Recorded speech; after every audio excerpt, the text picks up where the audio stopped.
Hello again, everybody. This is Sebastian Keynes. This is going to be another Watch Our Roams video. So in this one, we are going to be here in my main account and we are going to be forging. That's right. We farmed some mithril during an artifact material raid tournament. So we have 5,600 to go through, see what we can get.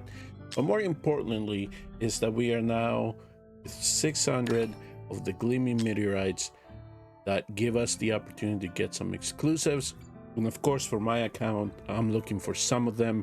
If we can get Nixes, if we can get Siluses, if we can get Hex, those are the ones that I am really trying to push and pursue. I can tell you right now that one of my favorites is Sertram's exclusive. It is one that I actually invested an artifact stone to upgrade. Hopefully I can get this to plus 25 as soon as possible, but his damage up would just scale so high with this exclusive. I really do like him, and it opened up the maxed spirit siphon that I had of him on another marksman that I'm using at the moment. So let us get started. Let's just go ahead and see what we can get. I'm gonna do the legendary ones here because I do need some mithril, so we'll just use them for that regard.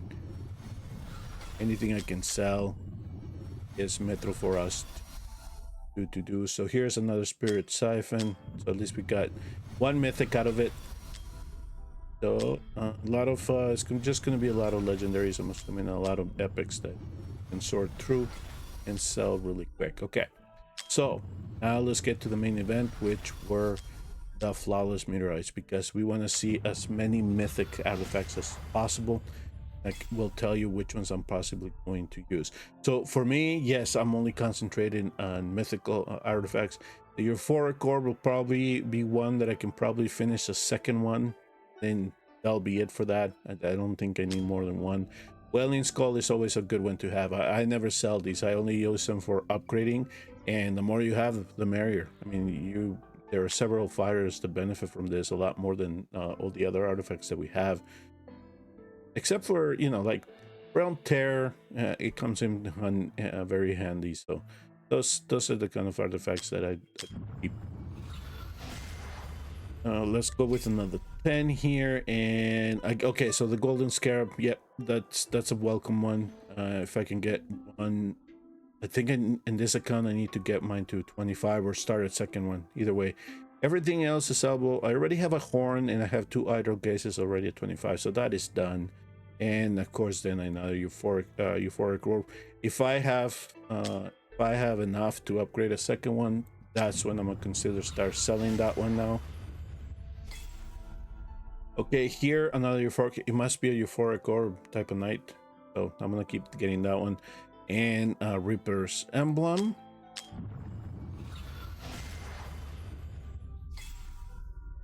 And over here I get another Ripless Emblem. I think that this one is going to be a sellable one. It's not something that I'm really focused on. I think I have one already leveled up, but I'm not really interested in the second one. The one person that I have managed to get use this artifact to a benefit is Hatsu. But I have her artifacts. I have to test that one out, and so I use primarily this for arena on Hatsu. But when it comes to GBG, if I'm using Hatsu, I prefer Hydro's Gaze on her, and we've tested this. So Hydro's Gaze seems to do a little bit more for her.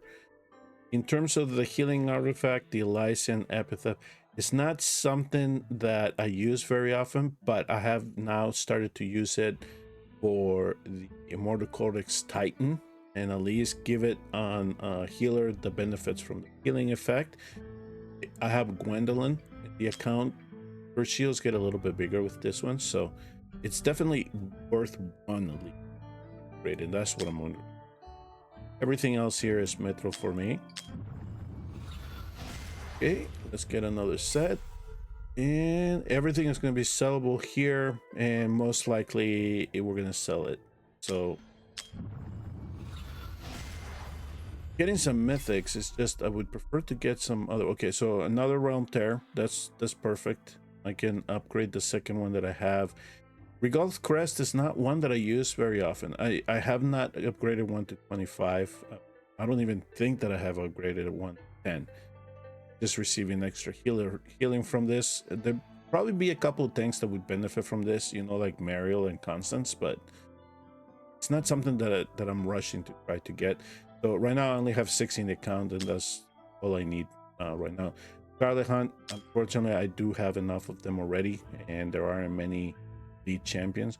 And even if you can get some of them don't benefit as much from that artifact than the Wailing Skull. So I prefer the Wailing Skull for fighters.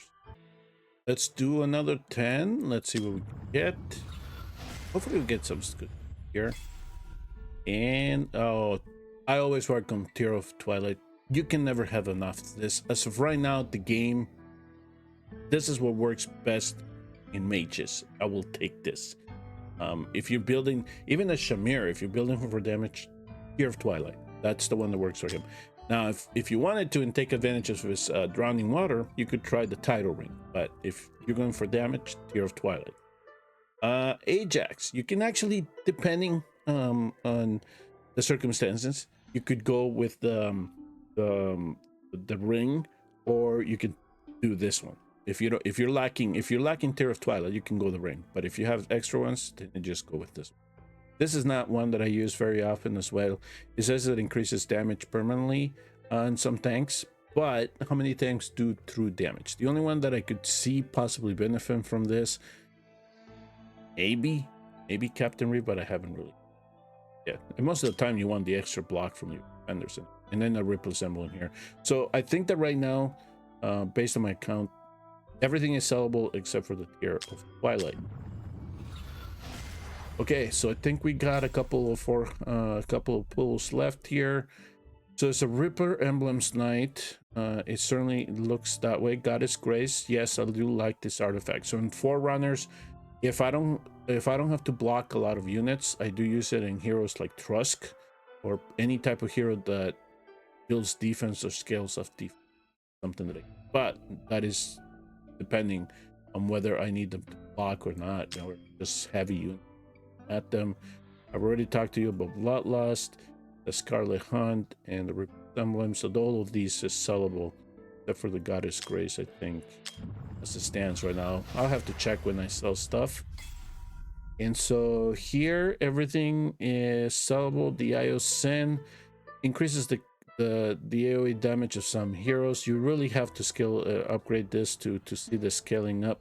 Some of them do benefit, but again, it all depends on the circumstances as to what you need, what you have, and the type of hero that on.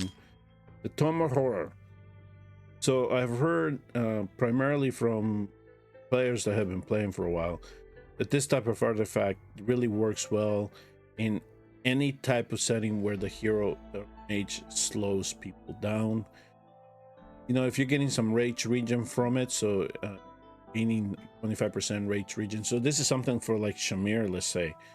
You got in the drowning water, you need to stack that up to get more damage to slow the movement of your opponents down. So if you can get that rage back up again, so you can ultimate again, I think that that's type of hero that would benefit from this. But for me right now, not something that I'm focusing on, and I rather level up at Tear of Twilight. But I guess as the account gets older, we keep farming. Eventually down the line, grade 1, another Tear of Twilight. Yes, sir. We will take that. We will invest on one. I already have 2 max out, so that's the third one right there. That's working towards a third one.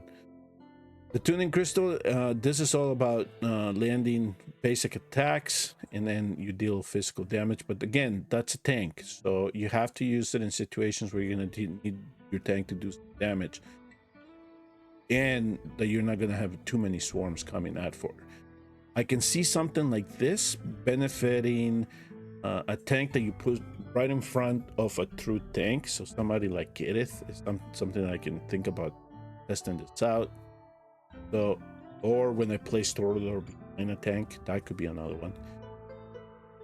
Eventually down the line we'll test one out, but I have not upgraded a Tuning Crystal yet. Eventually, I think that some of these artifacts have their niche uses. Okay, here, first glance, it looks like everything is sellable. The title ring, as I told you, increases damage on slow units, so it all depends on the circumstances. Again, Tear of Twilight's my preferred one, but based on my account, I think everything is sellable here. But we got 3 mythics on that one, so can't complain, right? As long as you're getting mythics. And for me, I welcome the mythic because I do need it. Okay, first blank out, first shout out. And there you go, a lot of purple and a lot of yellow. Not something that we wanted to see. Here's our last one. The last end. And okay, so here is Heaven Rage. This is the ring that I was telling you about. Somebody like Ajax certainly can benefit from this, especially if you're critting all the time. And you can get this damage seconds. So if you don't have Tear of Twilight, somebody like Ajax would definitely benefit from this. I am working on one slowly, but I rather use Tear of Twilight whenever possible. Everything is sellable. And the Bright Root Ring is something that I am just gonna keep one because it's not the best healing one that I have found, especially when you need to make sure that your healers remain topped off. HP must be at max for this effect to take in. So I'll keep one. I'll keep enough for one, but I don't think I need to upgrade more than one. So everything is sellable here except for the Heaven's Rage. And we got a couple more here that at least I can get for Metro, Epic, and an Epic. Okay, all right, so here comes the main event. This is the one. So 10 pops, see what we get. And okay, so 1 yellow that goes to waste. Ifrit, Remter. I mean, I got another golden scarab, and we got a flex pendant, but no exclusives. So, and that's pretty much how this thing rolls. It's really hard to get them to pop up, and if you get yellows from this, that's even more heartbreaking than anything. Steel bombs again. Okay, so here's absent exclusive, Wailing Tusk. Okay, so it extends the duration of Glory Recall by an additional 10 seconds. While Glory Recall is active, increases damage by 15%. I don't think that this artifact would save Absent Assist, so we get Absence exclusive. All right. Something to test out, right? At least we can look at another Tear of Twilight. They're just raining tonight. This is astonishing. Okay, Golden Scarab and one more. Okay, and then we get a legend there to close things out with. So there you go, folks. We did add a new exclusive to the account. Just not particular the hero that I was looking to get.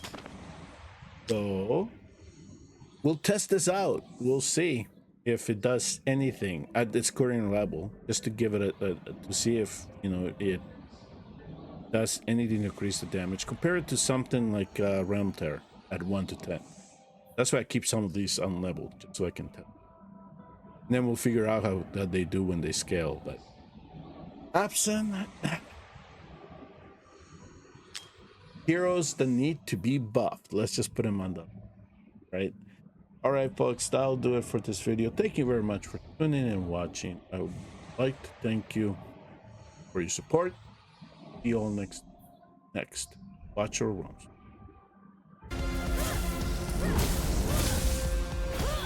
Their souls are mine to take.